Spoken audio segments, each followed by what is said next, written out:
Hey folks, this is Scott Trotter over here in the historic streets of Ponca City. I'm with my friend tonight here. This is Christine Badgewell. She's a really unique woman and a lot of strength and power. She's a beautiful light here. And we've got some experiences together, and she's got some experiences in the correctional facilities. Is it in Oklahoma? Yes. In Oklahoma. So Oklahoma Correctional Facility. So she's going to tell us a few little stories here tonight about her experiences of working in the correctional facilities. So Christine, just tell me a little bit about yourself real fast. Well, my name's Christine, and I was born and raised in Oklahoma and started working for DOC when I was 22 years old, young and dumb from the country. So it was very interesting. I learned as I went, and they tried to teach me a lot. Well, so in this, all these different places you worked, what kind of, you got any good stories and something from those times? I might have had one or two little incidents happen while I was in corrections. We had an incident where a female came to the prison to visit her boyfriend, and he ended up escaping that day because she was trying to bring in contraband.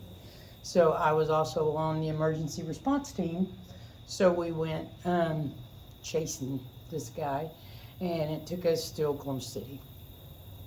And what we found is while we were in the vehicle, nobody come around or whatever because they could see our vehicle. So a couple of our guys, officers, went to get a plain vehicle so we wouldn't stand out as much. Yeah, plain clothes? Plain clothes kind of deal.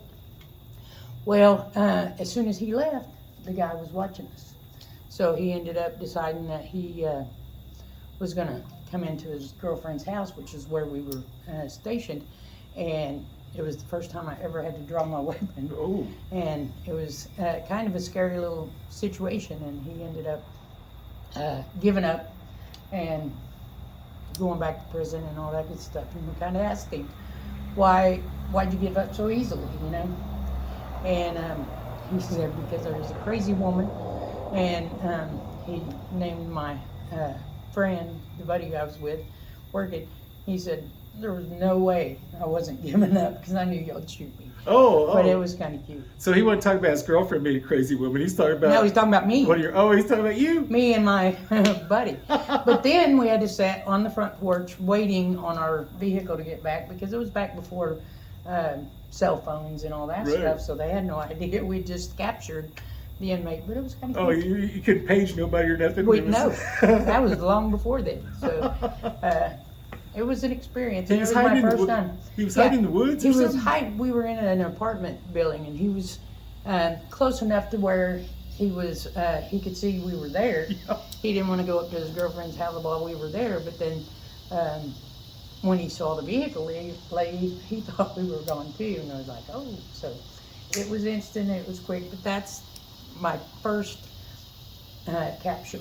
Oh my gosh! So he escaped. Did his girlfriend bring a file and a piece of cake or something?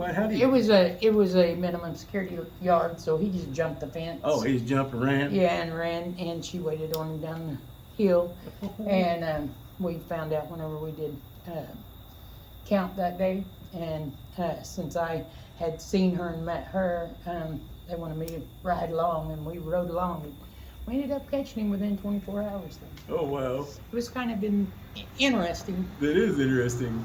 Well, so do you have another one, something of that nature, or otherwise? Well, we had this little old man, same prison setting, and he climbed the fence and he ran, and he said my name.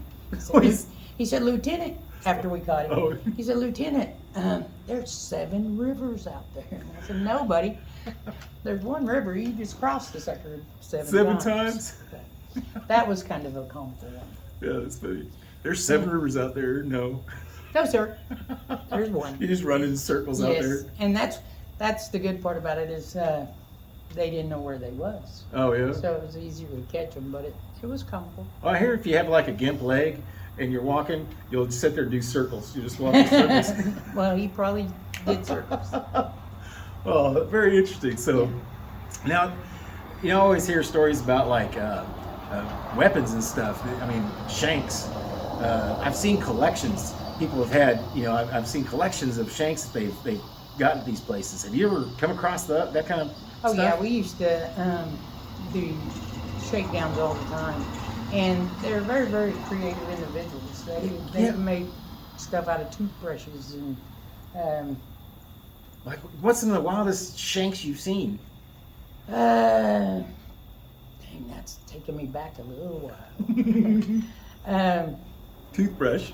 Toothbrush, and then the main thing they used to do is take whatever they made their shanks out of.